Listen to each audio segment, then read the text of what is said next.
بسم اللہ الرحمن الرحیم۔ السلام علیکم ورحمۃ اللہ وبرکاتہ۔ حدیث آپ دڑے کے ساتھ حاضر آپ کا دوست اقبال اختر۔ عزیز دوستوں، آج کی ہم نے حدیث سنن الترمذی سے منتخب کیا ہے، جس میں بیان کیا گیا ہے کہ ایک وقت ایسا آئے گا جس میں بندہ صبح کو ایمان والا ہوگا تو شام کو کافر ہو چکا ہوگا۔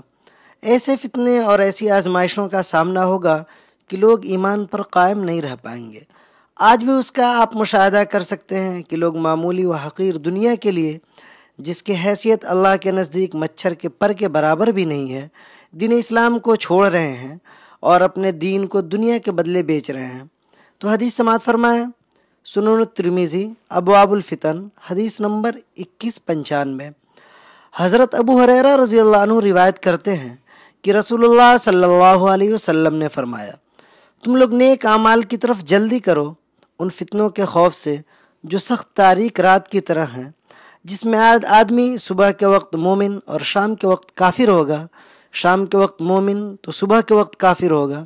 دنیاوی ساز و سامان کے بدلے آدمی اپنا دین بیچ دے گا۔ اس حدیث کا مطلب یہ ہے کہ یعنی قرب قیامت کے وقت بکثرت فتنوں کا ظہور ہوگا۔ ہر ایک دنیا حاصل کرنا چاہے گا، لوگوں کی نگاہ میں دین و ایمان کی کوئی حیثیت باقی نہیں رہے گی۔ انسان مختلف قسم کے روپ اختیار کرے گا، یہاں تک کہ دنیاوی مفادات کی خاطر اپنا دین اور ایمان فروخت کر بیٹھے گا۔ اس حدیث میں ایسے حالات میں اہل ایمان کو مضبوطی و استقامت کی اور بلا تاخیر نیک اعمال کرنے کی تلقین کی گئی ہے۔